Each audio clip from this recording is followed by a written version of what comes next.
स्वागत है आप सभी का हमारे इस नए वीडियो के अंदर। तो अभी हम लोगों ने हमारी पिछली वीडियो में देखा अफर्मेटिव, नेगेटिव और इंट्रोगेटिव क्या होते हैं। तो अब हमारा जो कॉन्सेप्ट है ना वो इतना क्लियर हो चुका है कि अब हम लोग टेंस के बारे में पढ़ें।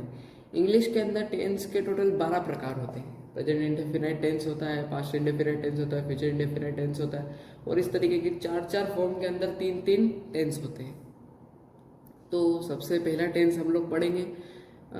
बेसिकली बच्चों को इस वाले टेंस में मतलब बहुत ज़्यादा दिक्कत आती है, तो आज मैं बहुत बेहतरीन तरीके से आपको इस वाले टेंस के बारे में बताऊंगा। तो इसको एक तो प्रेजेंट इंडेफिनिट टेंस भी बोलते हैं और एक तो सिंपल प्रेजेंट टेंस भी बोलते हैं। इसके अंदर कुछ ज़्यादा झंझट नहीं होती है, पर फिर भी जो भी झंझट होती है उससे बहुत सारे बच्चे डरते हैं। प्रेजेंट इंडेफिनाइट यानी कि आप लोग इसको सिंपल प्रेजेंट टेंस भी बोल सकते हो, ये एक तरीके का सिंपल टेंस है, समझ रहे हो।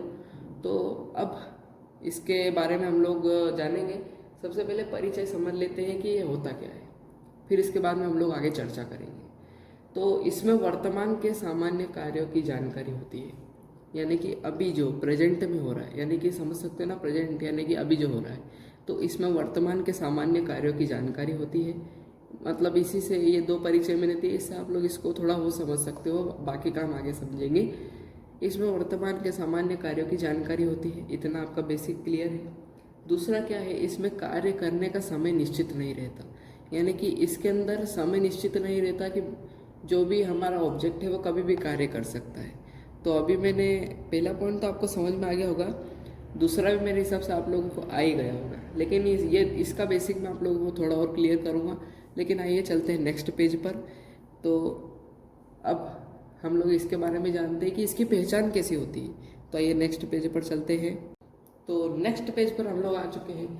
तो इसकी पहचान कैसे होगी, जैसे आप लोग कुछ भी शब्द बोलते हो या फिर वाक्य बोलते हो तो उसके अंदर टेंस की पहचान कैसे होती है। जैसे मैं वहाँ पर जाता हूँ, ये एक सिंपल टेंस है, यानी कि आप लोग समझ सकते हो कि प्रेजेंट इंडेफिनिट टेंस की पहचान अगर मुझे करनी है तो जिन भी वाक्य के अंत में ता है, ती है, ते है, ता हूँ, ती हूँ आता है, मतलब कि जैसे मैं खाता हूँ, मैं जाती हूँ, वह पीते हैं, मैं सोता हूँ, मैं सोती हूँ, जो भी मतलब जिन भी हिंदी वाक्यों के अंत में ता है, ती है, ते है, ता हूँ, ती हूँ आता है, तो आप लोग इसको पकड़ लेना, इसको समझ लेना कि भाई तो प्रेजेंट इंडेफिनाइट टेंस है। तो मतलब इसके पहले वाले वीडियो मैंने आप लोगों को बताया था कि अफर्मेटिव, नेगेटिव और इंट्रोगेटिव बनाते हैं, तो टेंस भी मतलब इन तीन फॉर्म में ही बनते हैं। तो आइए नेक्स्ट पेज पर हम लोग जानते हैं कि इसके फॉर्मूला क्या होते हैं। तो आइए चलते हैं नेक्स्ट पेज पर। तो दोस्तों हम लोग अब फॉर्मूले की तरफ बढ़ते हैं। हम लोगों ने इस टेंस की पहचान कर ली कि प्रेजेंट इंडेफिनाइट टेंस जो होता है, यानी कि जिन भी वाक्यों के अंत में ता है, ती है, ते है, ता होती हूँ, जैसे कि इसके अंत में आया है ना ता हूँ, तो मतलब आप समझ सकते हो, यानी कि प्रेजेंट में बात करी गई है, तो मतलब ये जो टेंस है प्रेजेंट इंडेफिनाइट टेंस है। अब फॉर्मूला अफर्मेटिव के लिए क्या होता है, यानी कि अगर हम लोगों को किसी ने बोला कि जो टेंस है इसको अफर्मेटिव बनाओ, नेगेटिव में बनाओ, इंट्रोगेटिव में बनाओ, तो देखते हैं। ये वाला मैंने फॉर्मूला लिखा है। अफर्मेटिव का मतलब होता है जो भी सिंपल वाले वाक्य होते हैं उनके लिए। अब जैसे कि मेरे पास एक उदाहरण है, मैं फुटबॉल खेलता हूँ, तो इसको अगर आप अफर्मेटिव में बनाओगे तो उसका सूत्र ये है, यानी कि इसका स्ट्रक्चर और फॉर्मूला ये, यानी कि सब्जेक्ट प्लस में वर्ब की फर्स्ट फॉर्म प्लस में एस सी आई एस क्या है उसके बारे में मैं आप लोगों को अभी इसी वीडियो में चार्ट के थ्रू बताऊंगा कि एस सी आई एस होता क्या है। तो अफर्मेटिव का मतलब होता है सब्जेक्ट प्लस में वर्ब की फर्स्ट फॉर्म प्लस में एस सी आई एस, ठीक है। तो मतलब जैसे मैं फुटबॉल खेलता हूँ, ये अफर्मेटिव में कैसे बनेगा। सबसे पहले अफर्मेटिव और नेगेटिव और इंट्रोगेटिव की मैंने वीडियो बना दी है पहले, तो पहले आप उस वीडियो को देख लें, फिर उसके बाद में आप लोग टेंस को मतलब सीखना कंटिन्यू करें, नहीं तो आपको टेंस समझ में नहीं आएंगे।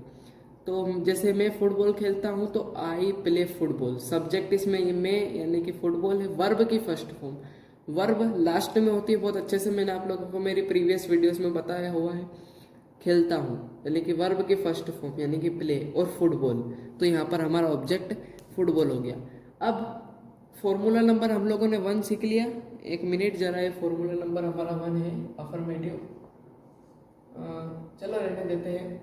अफर्मेटिव आपको क्लियर हो गया। अब हम लोग नेगेटिव की तरफ बढ़ते हैं। तो चलते हुए हम लोग आ चुके हैं कि इसको नेगेटिव में कैसे बनाते हैं। तो देखो अभी आप लोगों को फॉर्मूले में पहले एस आई एस दिखा था, अब हमको यहाँ पर इस फॉर्मूले में क्या दिख गया, डू डस दिख गया।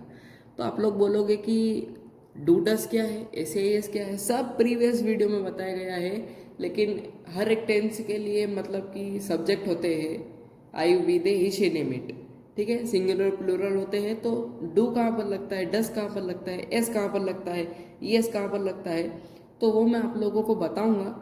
लेकिन पहले आप ये सीख लें, फिर उसके बाद में मैंने पूरा चार्ट बनाया है, उस चार्ट से मैं आप लोगों को बता दूंगा। तो नेगेटिव के लिए मैंने एक उदाहरण लिया, जैसे पहले मतलब हमने जब इसको अफर्मेटिव में बनाया था तो हम लोगों ने बोला था जैसे मैं फुटबॉल खेलता हूँ। अब इसको नेगेटिव में बना दिया, मैं फुटबॉल नहीं खेलता हूँ, तो I do not play football. Simple सी बात है, सब्जेक्ट लिखा आई, खेलता हूँ नहीं, पहले डू डस लगाएंगे, तो जैसे डू लगा दिया। अब डस क्यों नहीं लगा वो मैं आप लोगों को आगे बताऊंगा। नोट लगा दिया क्योंकि आगे फॉर्मूले में लिखा है कि नोट लगाओ, तीसरे नंबर पर नोट लगता है हमेशा। और प्ले जो कि हमारा वर्ब की फर्स्ट फॉर्म है। फिर उसके बाद में ऑब्जेक्ट लिख देंगे, मैंने ऑब्जेक्ट लिखा नहीं है लेकिन हमेशा आप सभी को पता है, इतना तो कॉमन सेंस है कि ऑब्जेक्ट हमेशा लास्ट में ही रहता है। तो हम लोगों ने फुटबॉल लिख दिया, यानी कि आई नहीं, और मतलब कि फुटबॉल खेलता हूँ, तो यानी कि आई यानी कि डू। फिर फॉर्मूला में देखा कि यहाँ पर डू लगेगा, तो यहाँ पर डू। नॉट लगेगा नहीं, प्ले यानी कि खेलता हूँ, प्ले और फुटबॉल यानी कि मैं फुटबॉल नहीं खेलता हूँ। ये हमारा उदाहरण आ गया। तो नेगेटिव का भी आप लोग ये सूत्र अपनी अगर पेन और नोटबुक लेकर अगर आप बैठे हो तो ये आप लिख लीजिए। बाकी अब हम लोग बढ़ते हैं हमारे इंट्रोगेटिव वाले फॉर्मूले की तरफ।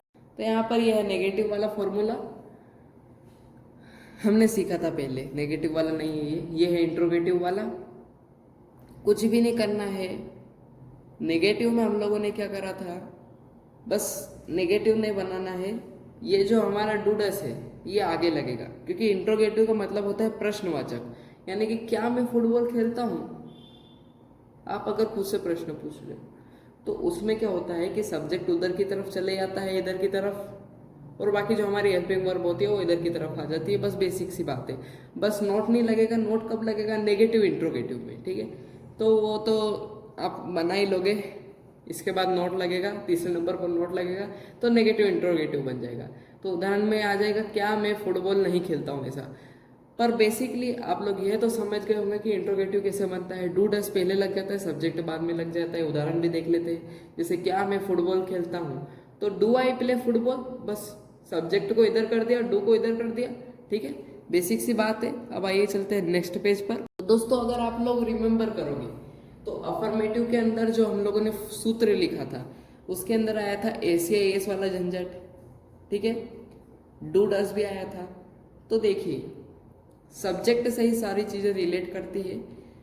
डू कहाँ पर आता है, डस कहाँ पर आता है, ही शी नेम इट के साथ डज आता है।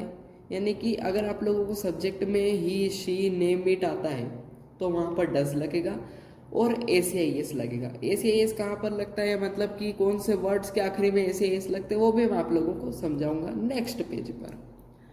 ये प्लूरल सब्जेक्ट है आई यू वी दे, यानी कि वाक्य के शुरू में अगर सब्जेक्ट आई, जैसे कि मैं फुटबॉल खेल रहा था तो आई आया था, तो आई की जगह पर हम लोगों ने लगाया कि नहीं, डू लगाया ना। और इसमें एस नहीं आता, इसलिए मैंने इसको काट दिया है। यानी कि एस सिर्फ सिंगुलर के साथ आता है, डज सिंगुलर सब्जेक्ट के साथ आता है, सिर्फ डू ही एक ऐसा है जो प्लूरल सब्जेक्ट के साथ आता है। तो आप लोगों को आई होप ये क्लियर हो गया होगा। आइए नेक्स्ट पेज पर चलते हैं। तो यहाँ पर एज यू कैन सी दोस्तों कि प्रेजेंट डिफिनिट टेंस के अंदर कहाँ पर एस लगेगा, कहाँ पर यस लगेगा। तो यस कहाँ पर लगेगा वो आप लोगों को बता देता हूँ। जैसे ये शब्द है वॉच, अब जिन भी मतलब कि वाक्य की बात नहीं कर रहा हूँ, शब्द की बात कर रहा हूँ, जिन भी शब्दों के अंत में आपको सी दिख जाए, एस दिख जाए, जेड दिख जाए, एक्स दिख जाए, ओ दिख जाए, एस दिख जाए, यानी कि जिन भी शब्दों के अंत में ये छह, मतलब कि हाँ ये जो छह चीजें हैं ये आ जाए तो समझ लेना उसके आखिरी में, उसके जस्ट बाद एस लगेगा।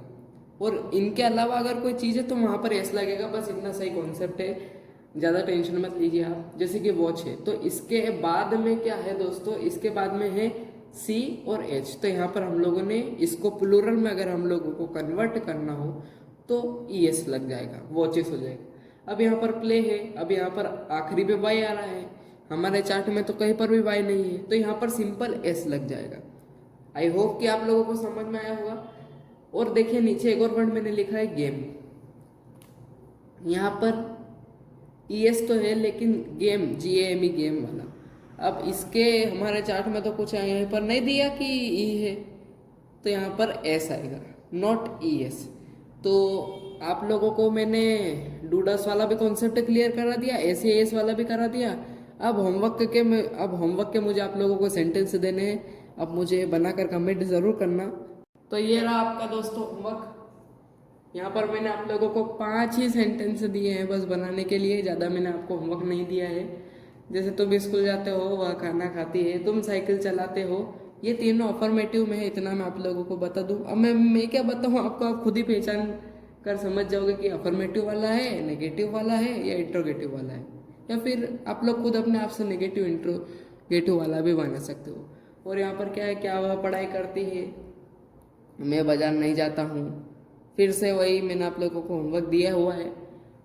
तो आई होप कि आप लोग ये होमवर्क ईमानदारी से पूरा करोगे। और इस वीडियो पर अगर आप लोग नए आए हो तो चैनल को सब्सक्राइब कर देना और इस वीडियो को लाइक ज़रूर कर देना, और ज़्यादा से ज़्यादा अपने दोस्तों तक शेयर करें ताकि वो भी प्रेजेंट इंडेफिनिट टेंस सीखें। और आखिरी तक वीडियो देखी है तो आप सभी का बहुत बहुत धन्यवाद।